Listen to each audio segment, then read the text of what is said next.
ದಂಡ ಹೊಡಿತಾ ಬೆವರು ಬರುತ್ತಲ್ಲ, ನಿಮ್ಮ ಹೊಡಿತಾ ಇರೋ ಪೋಶ್ಚರಲ್ಲಿ ಬಾಡಿ ಸುತ್ತಲೂ ಆ ಬೆವರಿನ ಆಕಾರ ಬರಬೇಕು, ನಿಮ್ಮ ಆ ದಂಡದ ಆಕಾರ ಬರಬೇಕು ನೆಲದಲ್ಲಿ. ಅಲ್ಲಿವರೆಗೂ ಇವರು ಬೆವರ ಆಕಾರ ಕೊಡೋ ತನಕ ಇವರು ಹೊಡಿತಾ ಇದ್ರು. ಯಾತಕ್ಕೆ ಅವ್ರನ್ನ ಜೀನಿಯಸ್ ಅಂತ ಕರೀತಾರೆ ಅನ್ನೋ ಒಂದು ರಿಸರ್ಚ್ ಮಾಡಿದ್ರು ಯಾವುದೋ ಯೂನಿವರ್ಸಿಟಿ.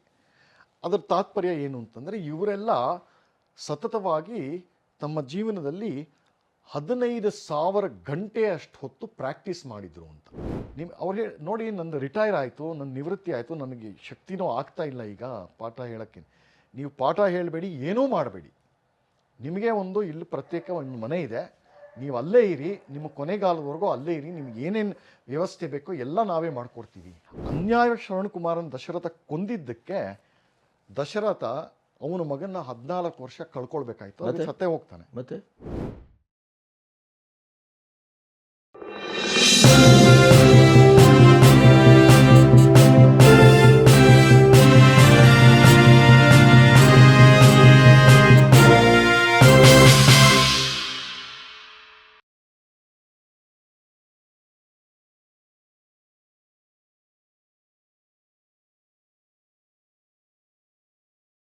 ಇದನ್ನ ಇತಿಹಾಸ ಅಂತ ಆ ಕಾಲದಿಂದ, ಅಂದರೆ ಸ್ವಾತಂತ್ರ್ಯ ಬಂದ ನಂತರ ಇಲ್ಲಿ ತನಕನೂ ಇದೇ ಪಾಠ ಹೇಳ್ತಾರೆ. ನಮಗೆ ಎಚ್ಚರ ಆದದ್ದು ಈ ಒಂದು 5-10 ವರ್ಷದಲ್ಲಿ ಈ ಸೂತ್ರನೇ ಪ್ರತಿ ಒಬ್ಬ ದಾಳಿಕೋರನಿಗೂ ಅಪ್ಲೈ ಮಾಡಿದ್ದಾರೆ. ಇದು ಶಿಕ್ಷಣ ಪದ್ಧತಿ ಅಂತ ಇದು ಇತಿಹಾಸದಲ್ಲಿ. ಆಮೇಲೆ ಹಿಂದೂ ಸಮಾಜಕ್ಕೆ ಬಂದರೆ ನಮ್ಮ ಸಂಪ್ರದಾಯಗಳು, ಹಬ್ಬಗಳು, ನಮ್ಮ ದೇವತೆಗಳು, ಪೂಜಾ ಪದ್ಧತಿಗಳು, ಇದೆಲ್ಲ ಒಂದು ಮೌಢ್ಯದ ಒಂದು ಏನದು ಮೇರು ಪರ್ವತ ಅನ್ನೋ ರೀತಿಯಲ್ಲಿ ಒಂದು ಟೆಕ್ಸ್ಟ್ ಬುಕ್ಕಲ್ಲಿ ನಾನೇ ಓದಿದ್ನ. ಮಹಾಭಾರತದ ಬಗ್ಗೆ, ದುರ್ಯೋಧನ ಗಾಂಧಾರಿ ಸಂಬಂಧದ ಬಗ್ಗೆ ಒಂದು ಚಿಕ್ಕ ಪಾಠ ಇದೆ. ಎಷ್ಟೇ ಮಾತಾಡಿದ್ರು, ಅಂದರೆ ದುರ್ಯೋಧನ ಕೆಟ್ಟವನು ಅನ್ನೋ ಒಂದು ಅಭಿಪ್ರಾಯ ಕೊಡ್ತಾರೆ. ಸರಿ, ಆಯಿತು, ಒಳ್ಳೆಯದೇ. ಗಾಂಧಾರಿ ಎಷ್ಟೇ ಹೇಳಿದ್ರು ಕೂಡ ದುರ್ಯೋಧನ, ನೋಡಪ್ಪ ನೀನು ಹೋಗ್ತಾ ಇರೋ ದಾರಿ ಸರಿಯಲ್ಲ, ಇದು ಅಧರ್ಮದ್ದು, ಇನ್ನೊಬ್ರಿಗೆ ಈ ಥರ ಪೀಡೆ ಕೊಡಬಾರ್ದು, ನೀನು ಅನ್ಯಾಯವಾಗಿ ಅವ್ರ ಸಂಪತ್ತಿಗೆ ನೀನು ಆಸೆ ಪಡಬಾರ್ದು ಅಂತ ಪದೇ 1000 ಸಲ ಎಷ್ಟೇ ಹೇಳಿದ್ರು ಕೂಡ ದುರ್ಯೋಧನ ಅವಳ ಮಾತು ಕೇಳಲಿಲ್ಲ ಅಂತ ಒಂದು ಮುಗಿಯುತ್ತೆ ಆ ಪಾಠ. ಅಲ್ಲಿ ಚಿಂತಿಸಿ, ಫುಡ್ ಫಾರ್ ಥಾಟ್ ಅಂತ ಮಕ್ಕಳಿಗೆ ಒಂದು ಸೂಚನೆ. ಆ ಸೂಚನೆಯಲ್ಲಿ ಇರೋ ಪ್ರಶ್ನೆಗಳು ಏನು ಅಂತಂದರೆ, ಈ ಕಥೆಯಿಂದ ನಿಮಗೆ ತಿಳಿದು ಬರುವುದು ಏನು ಅಂತಂದರೆ, ಹಿಂದೂ ತಾಯಂದರು ಮತ್ತು ಅವರ ಗಂಡು ಮಕ್ಕಳ ಇದಕ್ಕೆ ಸಂಬಂಧದ ಬಗ್ಗೆ ಏನನ್ಸುತ್ತೆ ಈ ಕಥೆಯಿಂದ. ನಮಗದಕ್ಕೆ ಅಗತ್ಯ ಇತ್ತ ಅಲ್ಲಿ ಆ ಪ್ರಶ್ನೆ, ಈ ಥರ ಪ್ರಶ್ನೆ ಕೇಳ್ತಾರೆ. ಇದು 3ನೇ ಕ್ಲಾಸ್ ಮಕ್ಕಳಿಗೆ ಹೇಳುವಂಥ ಪಾಠ ನೋಡಿ. ಅಂದರೆ ಹಿಂದೂ ಗಂಡು ಮಕ್ಕಳು ತಮ್ಮ ತಾಯಿನ ಎಷ್ಟು ತುಚ್ಛವಾಗಿ ಕಾಣ್ತಾರೆ, ತಾಯಿ ಮಾತು ಕೇಳೋರಲ್ಲ ಇವರು. ಇದಕ್ಕೆ ಕೊಡೋ ಉದಾಹರಣೆ ಯಾರು? ನಮ್ಮ ಹಿಂದೂ ಸಂಸ್ಕೃತಿಯಲ್ಲಿ ತಾಯಿ ಮಕ್ಕಳ ಸಂಬಂಧ, ಅಂದರೆ ತಾಯಿ ಗಂಡು ಮಗನ ಸಂಬಂಧ ತೋರಿಸೋದಕ್ಕೆ ಇವ್ರಿಗೆ ಸಿಕ್ಕಿದ್ದು ದುರ್ಯೋಧನ ಗಾಂಧಾರಿ ಉದಾಹರಣೆ. ನಮ್ಮಲ್ಲಿ ತಂದೆ ಅಥವಾ ತಾಯಿ ಅಥವಾ ಮಗನ ಸಂಬಂಧಕ್ಕೆ ನಮ್ಮಲ್ಲಿ ಎಂತೆಂಥ ಉದಾತ್ತ ಉದಾಹರಣೆಗಳಿದೆ. ರಾಮಾಯಣಕ್ಕಿನ್ನ ಬೇಕಾ? ಮತ್ತೆ ಬೇಕಾ? ತಂದೆ ಮಗನ ಸಂಬಂಧ, ಇದು ಮಕ್ಕಳಿಗೆ ತಾಯಿ ಮಗನ ಸಂಬಂಧ. 3ನೇ ಕ್ಲಾಸ್ ಟೆಕ್ಸ್ಟ್ ಬುಕ್ಕಲ್ಲಿ ಇಂಥದ್ದು ಪಾಠಗಳು. ಇದನ್ನು 70 ವರ್ಷ ಮಾಡ್ಕೊಂಡು ಬರ್ತೀರಾ ನೀವು. ಈ ಶಿಕ್ಷಣ ಪದ್ಧತಿ ಶ್ರವಣಕುಮಾರಕ್ಕಿನ್ನ ಬೇಕಾ? ಮತ್ತು ಅಲ್ಲೂ ಒಂದು ಎಷ್ಟು ಬ್ಯೂಟಿಫುಲ್ ಆಗಿದೆ. ಶ್ರವಣಕುಮಾರ್ ಎಕ್ಸಾಂಪಲ್ ಹೇಳಿದ್ರೆ ಅದಕ್ಕೆ ನನಗೆ ತಡ್ಕೊಳಕ್ಕಾಗ್ತಾ ಇಲ್ಲ, ಅದಕ್ಕೆ ಕೇಳ್ತಾ ಇದ್ದೀನಿ. ಎಷ್ಟು ಬ್ಯೂಟಿಫುಲ್ಲಾಗಿ ಅದೊಂದು ಯೂನಿಟಿ ಆಫ್ ಪ್ಲಾಟ್ ಅಂತಾರಲ್ಲ ಇದರಲ್ಲಿ, ಸಾಹಿತ್ಯದಲ್ಲಿ ಎಷ್ಟು ಚೆನ್ನಾಗಿದೆ. ಅನ್ಯಾಯ ಶ್ರವಣಕುಮಾರನ ದಶರಥ ಕೊಂದಿದ್ದಕ್ಕೆ ದಶರಥ ಅವನ ಮಗನ 14 ವರ್ಷ ಕಳ್ಕೊಳ್ಬೇಕಾಯ್ತು, ಅದು ಸತ್ತೇ ಹೋಗ್ತಾನೆ. ಮತ್ತೆ ಆ ಯೂನಿಟಿ ಆಫ್ ಪ್ಲಾಟ್ ಎಷ್ಟು ಚೆನ್ನಾಗಿದೆ. ಇವೆಲ್ಲ ಒಂದಕ್ಕೊಂದು ಲಿಂಕು ನಿಮಗೆ ಅಲ್ವಾ? ಸೊ ಸಿಗೋದು ಯಶೋಧರೆ ಮತ್ತು ಕೃಷ್ಣನ್ಕಿಂತ ಅಲ್ವಾ? ಯಶೋಮತಿ ಮತ್ತು ಕೃಷ್ಣ. ನಿಮಗೆ ಏನು ಹೇಳ್ಕೊಡ್ತಾ ಇದ್ದೀರಾ ಮಕ್ಕಳಿಗೆ? ವಿಷ ತುಂಬ್ತಾ ಇದ್ದೀರಾ ಬೇಸಿಕಲಿ. ಇದೇ ಮಾಡಿದ್ದು. ಸೊ ಇಂಥ ಎಜುಕೇಷನ್ ಇದ್ದರೆ ನಿಮಗೆ ಆ ಮಗು ಬೆಳೀತಾ ಬೆಳೀತಾ ನಿಮ್ಮ ದೇಶದ ಬಗ್ಗೆ, ನಿಮ್ಮ ಸಂಸ್ಕೃತಿ ಬಗ್ಗೆ, ನಿಮ್ಮ ಜನಗಳ ಬಗ್ಗೆ, ನಿಮ್ಮ ರೀತಿ ರಿವಾಜುಗಳ ಬಗ್ಗೆ ಸಣ್ಣ ವಯಸ್ಸಿಂದ ವಿಷಾನೇ ತುಂಬುತ್ತಾ ಇದ್ರೆ ನೀವು ವಿಷಕನ್ಯೆ ವಿಷಪುತ್ರರಾಗ್ಬಿಡ್ತಾರೆ. ಹೌದು. ಬೆಳೆದ ಮೇಲೆ ದೇಶದ ಬಗ್ಗೆ, ನಾಗರಿಕತೆ ಬಗ್ಗೆ, ಸಂಸ್ಕೃತಿ ಬಗ್ಗೆ ಇವ್ರಿಗೆ ದ್ವೇಷನೇ ಮೂಡುತ್ತೆ. ಸೊ ಅದಕ್ಕೆ ಈಗೇನೋ ಗೊತ್ತಿಲ್ಲ, ಬಟ್ ನಮ್ಮ ಜನ್ರೇಷನಲ್ಲಂತೂ ಈ ದರಿದ್ರ ದೇಶ ಬಿಟ್ಟು ಆದಷ್ಟು ಬೇಗ ಅಮೇರಿಕಾಗೋ, ಆಸ್ಟ್ರೇಲಿಯಾಗೋ, ಇಂಗ್ಲೆಂಡ್ಗೋ ಹೋಗಬೇಕು ಅಂತ ಕ್ಯೂ ನಿಲ್ತಾ ಇದ್ರು. ಹೌದು, ಈಗ ಅದು ಬದಲಾಗಿದೆ, ಈಗ ಕಮ್ಮಿ ಆಗಿದೆ ಅದು. ಈಗ ಅಲ್ಲಿಂದ ಇಲ್ಲಿಗೆ ಬರ್ಲಿಕ್ಕೆ ಶುರು ಮಾಡಿದ್ದಾರೆ ಅಲ್ವಾ? ಇದು ಮಾಡಿದ್ದು, ಈ ಪರಿಣಾಮ ಎಲ್ಲಿಂದ ಆಗಿದ್ದು? ಟೆಕ್ಸ್ಟ್ ಬುಕ್ ಇಂದ ಆಗಿದ್ದು, ನಿಮ್ಮ ಶೈಕ್ಷಣಿಕ ವ್ಯವಸ್ಥೆ. ಆಮೇಲೆ ನಮ್ಮ ಎಲ್ಲ ಆಚರಣೆಗಳು, ನಮ್ಮ ಎಲ್ಲ ಪದ್ಧತಿಗಳು, ನಮ್ಮ ಎಲ್ಲ ಒಂದು ಆರಾಧನಾ ಸಂಸ್ಕೃತಿಗಳು ಎಲ್ಲವೂ ಗೊಡ್ಡು ಅಂತ ಇದನ್ನ ನೀವು ತ್ಯಜಿಸ್ಬೇಕು, ತ್ಯಾಗ ಮಾಡಬೇಕು ಅಂತ. ಸರಿ ಆಯ್ತು, ಒಪ್ಪಣ, ನಿಮ್ಮ ಮಾತು ಒಪ್ಪಣ, ಇವೆಲ್ಲ ಸರಿಗಿಲ್ಲ, ಇವೆಲ್ಲ ಗೊಡ್ಡು, ಇವೆಲ್ಲ ಮೌಢ್ಯ, ಇವೆಲ್ಲ ಕಸ. ಅದಕ್ಕೆ ಪರ್ಯಾಯವಾಗಿ ಅದಕ್ಕಿಂತ ಚೆನ್ನಾಗಿರೋ ಒಂದು ಆಲ್ಟರ್ನೇಟಿವ್ ನೀವು ಕೊಟ್ಟಿದ್ದೀರಾ? ಒಂದು ಪರಂಪರೆ ಕೊಡಿ ಕೊಡಿ ಕೊಡಿ ಕೊಟ್ಟಿದ್ದೀರಾ? ಒಂದು ನಾಗರಿಕತೆಯನ್ನು ಕೊಡಿ. ಈಗ 75 ವರ್ಷದಲ್ಲಿ ಯಾವ ನಾಗರಿಕತೆ ಸೃಷ್ಟಿ ಮಾಡಿದ್ದೀರಿ? ಇದನ್ನ ಹಾಳು ಮಾಡಿದ್ದಾರೆ ಅಷ್ಟೇ ತಾನೇ. ಅದ್ರ ಜಾಗ ಒಂದು ಚೆನ್ನಾಗಿಲ್ಲ ಅಂದರೆ ಅದನ್ನ ಬಿಸಾಕೋದಲ್ಲ, ಅದಕ್ಕೆ ಆಲ್ಟರ್ನೇಟಿವ್, ಬೆಟರ್ ಆಲ್ಟರ್ನೇಟಿವ್ ಕೊಡ್ಲೇಬೇಕಲ್ಲ. ಯಾವುದಿದೆ? ಏನು ಕೊಟ್ಟಿದ್ದಾರೆ? ಇವೆಲ್ಲ ಮಾಡಿದ್ದು, ಈ ಎಲ್ಲ ಅನರ್ಥ ಪರಂಪರೆಯ ಒಂದು ಸರಮಾಲೆ. ಅದಕ್ಕೆ ಮುಖ್ಯ ಕಾರಣ, ಮೂಲ ಕಾರಣ ಇರೋದು ನಮ್ಮ ಶಿಕ್ಷಣ ಪದ್ಧತಿಯಲ್ಲಿ. ನೀವು ಯಾವುದೇ ತಗೊಳ್ಳಿ, ಇಂಥವರೇ ಈ ಶಿಕ್ಷಣ ಪದ್ಧತಿಯಲ್ಲಿ ಬೆಳೆದು ನಾಳೆ ಗ್ರ್ಯಾಜುಯೇಟ್ ಆಗಿ ಬೇರೆ ಬೇರೆ ಕ್ಷೇತ್ರಗಳಲ್ಲಿ ಕೆಲಸ ಹುಡುಕೊಂಡು ಏನೋ ಮಾಡ್ಕೊಂಡಿರ್ತಾರಲ್ಲ, ಅಂಥವರೇ ನಾಳೆ ಲಾಯರ್ ಆಗ್ತಾರೆ, ಹೌದು, ಜಡ್ಜ್ ಆಗ್ತಾರೆ, IAS ಆಗ್ತಾರೆ, ಮಂತ್ರಿಗಳಾಗ್ತಾರೆ. ಇವೆಲ್ಲ ದೇಶದ ಅತ್ಯುನ್ನತ ವರ್ಗದಲ್ಲಿರುವಂಥವ್ರಿಗೆ ಅತ್ಯಂತ ಜಾಸ್ತಿ ಪ್ರಾಮಾಣಿಕತೆ, ಅತ್ಯಂತ ಜಾಸ್ತಿ ದೇಶಭಕ್ತಿ ಇರಬೇಕು. ಆದರೆ ಅದು ಎಷ್ಟಿತ್ತು, ಹೇಗಿತ್ತು ಅನ್ನೋದಕ್ಕೆ 75 ವರ್ಷ ನೋಡಿದ್ದೇವಲ್ಲ. ಎಲ್ಲಿದೆ ಈಗ ನೋಡಿ. ಈಗ ಸೆಂಟ್ರೇ ಇರ್ಬೋದು, ಸ್ಟೇಟೇ ಇರ್ಬೋದು, ಈ ಪಕ್ಷ ಆ ಪಕ್ಷ ಅಲ್ಲ.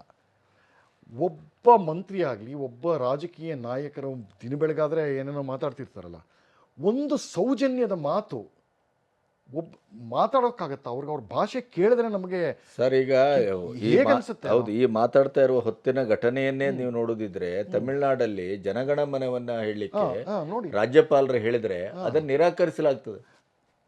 ನೋಡಿ ಸರ್, ಇವೆಲ್ಲ ನೋಡಿ, ಕೊಂಡಿಗಳು ಎಲ್ಲೆಲ್ಲೆಲ್ಲ ಹೇಳ್ಕೊಂಡಿರುತ್ತೆ ಅಂತ. ಅವನು ಹೆಸರಲ್ಲೇ ಸ್ಟಾಲಿನ್ ಅಂತ ಇದೆ. ಮತ್ತೆ ಹೌದು ನೋಡಿ, ಹೆಸರು ಕರೆಕ್ಟ್, ಕರುಣಾನಿಧಿ ಹೆಸರು. ಕರುಣಾನಿಧಿ ಮೂಲ ಹೆಸರು ದಕ್ಷಿಣಾಮೂರ್ತಿ, ಅವನ ಮಗನ ಹೆಸರು ಸ್ಟಾಲಿನ್. ಕೇರಳದಲ್ಲೂ ಒಬ್ಬ ಇದ್ದ ಲೆನಿನ್ ಅಂತ.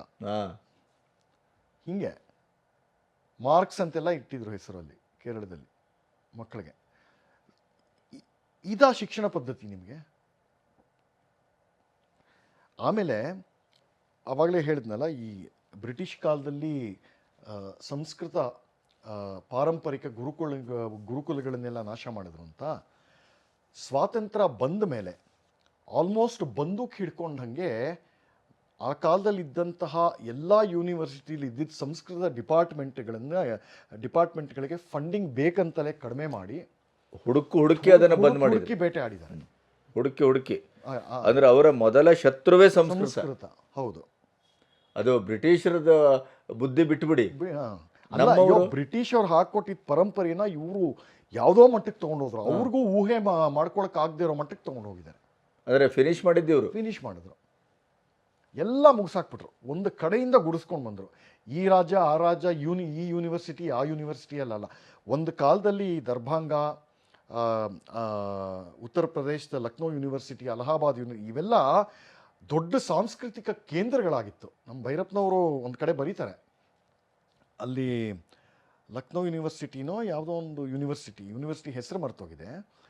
ಅಲ್ಲಿ ಒಬ್ಬರು ದಾಸ್ಗುಪ್ತಾ ಅಂತ ಇದ್ದಾರೆ.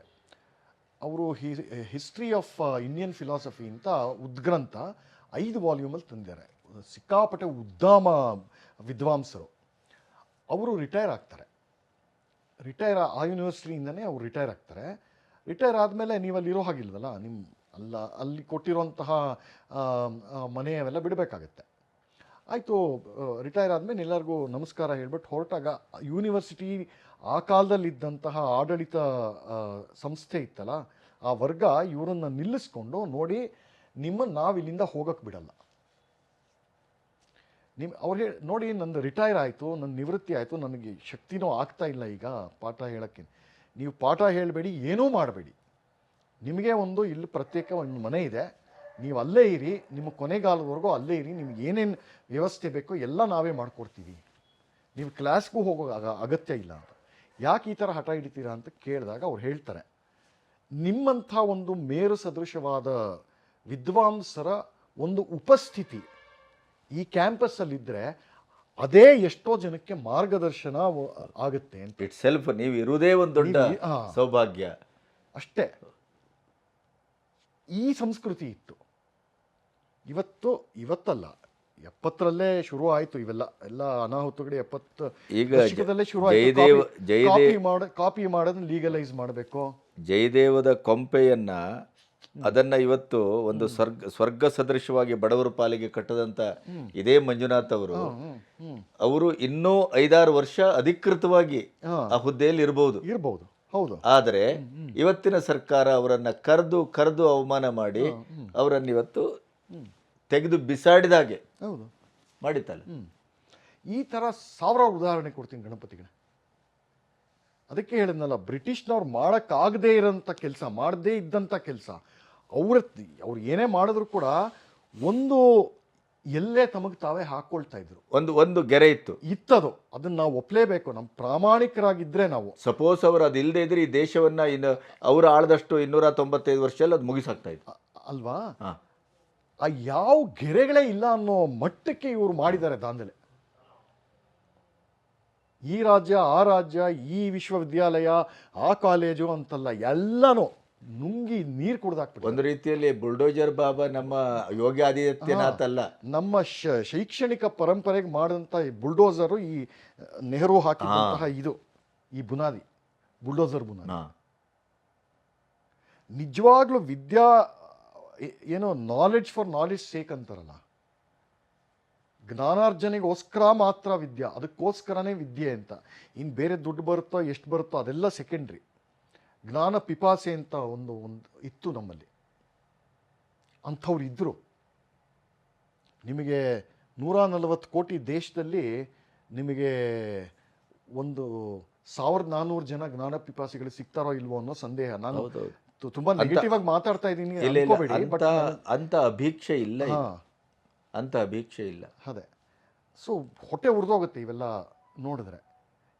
ಏನು ಸೈಂಟಿಫಿಕ್ ಟೆಂಪರ್ ಇದೆ ನೀವು ಮಾಡಿದ್ದು? ನಿಮ್ಮ ಕೆಲಸ, ನಿಮ್ಮ ಐಡಿಯಾಗಳು ಅದರ ಔಟ್ಕಮ್ ಇಂದ, ಅದರ ಆಚರಣೆಯಿಂದ, ಅದರ ಒಟ್ಟು ಒಂದು ಸೂರ್ಯ ಟೆಂಪಲಿನ ಇದನ್ನು ಉದಾಹರಣೆ ಇಟ್ಕೊಂಡು ಮಾತಾಡ್ಲಿ ಅಲ್ವಾ? ನೋಡಿ, ಈಗಲೂ ಕಟ್ಟಿದ ರಾಮನ ಪುನರ್ ಪ್ರತಿಷ್ಠಾಪನೆಯ ಸಂದರ್ಭದ ಹೊತ್ತಿನಲ್ಲೂ ಇವತ್ತು ನಿಮ್ಗೆ ರಾಮನವಮಿಯ ದಿನ ಅಲ್ಲಿ ಅವನ ನೊಸಲಿಗೆ ಸೂರ್ಯನ ಕಿರಣ ಬೀಳುವಂತ ಅಂತ ಟೆಕ್ನಾಲಜಿಯನ್ನು ಇವತ್ತು ತಂದಿದ್ದಾರೆ.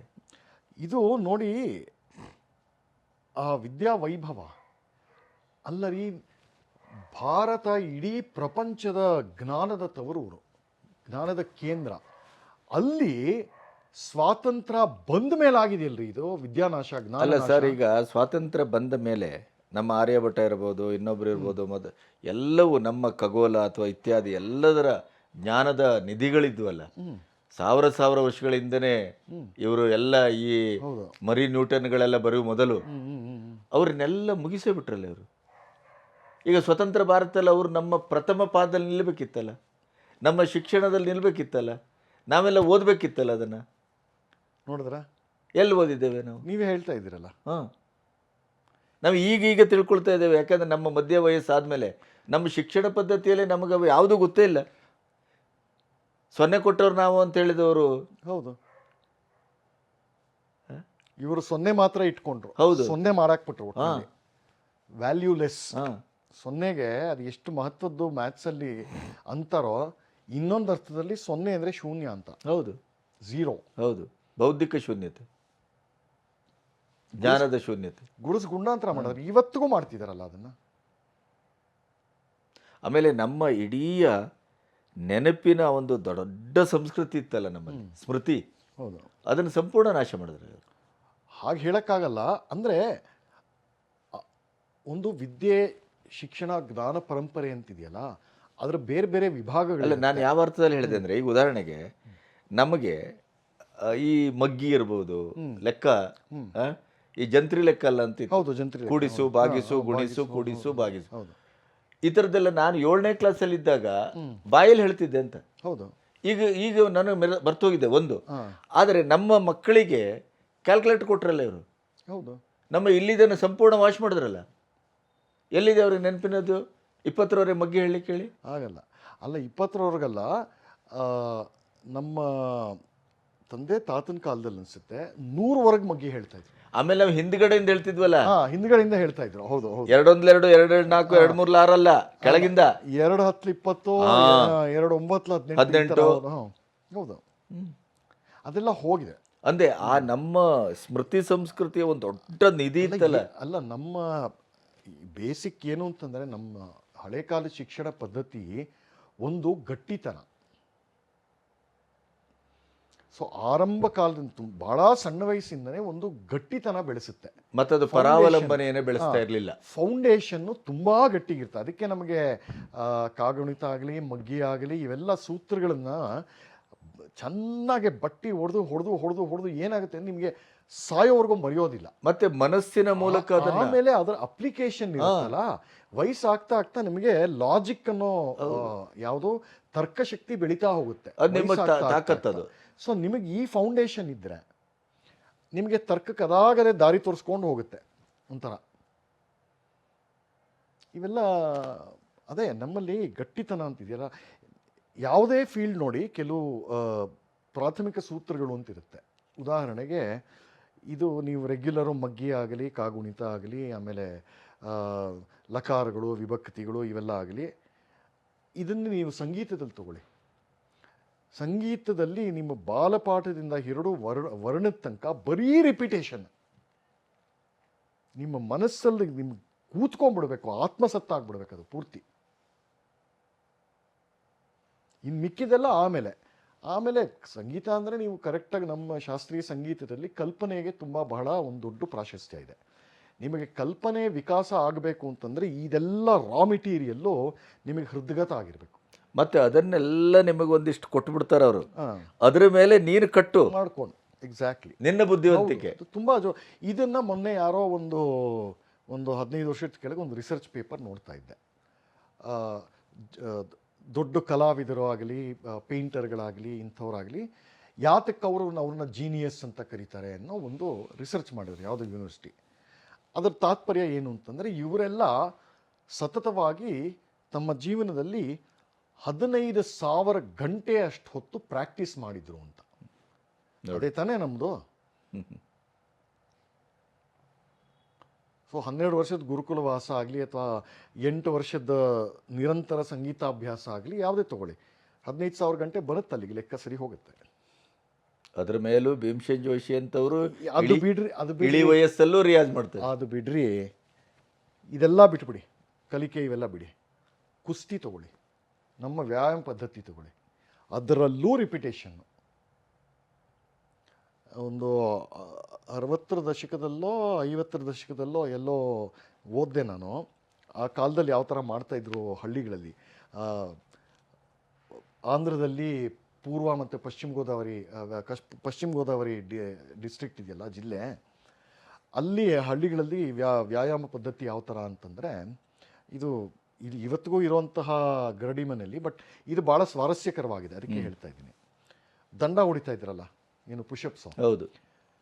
ಎಲ್ಲಿ ತನಕ ಹೊಡೆಯೋರು ಅಂದರೆ, ನೀವು ಒಂದು ಬೇರೆ ಬೇರೆ ಪೋಶ್ಚರ್ಸ್ ಇರುತ್ತೆ, ಪೊಸಿಷನ್ ಇರುತ್ತೆ. ಪುಷಪ್ಪು ಒಂದು ರೆಗ್ಯುಲರ್ ಹೊಡಿತೀರಾ ಅಂತ ಇಟ್ಕೊಳ್ಳಿ.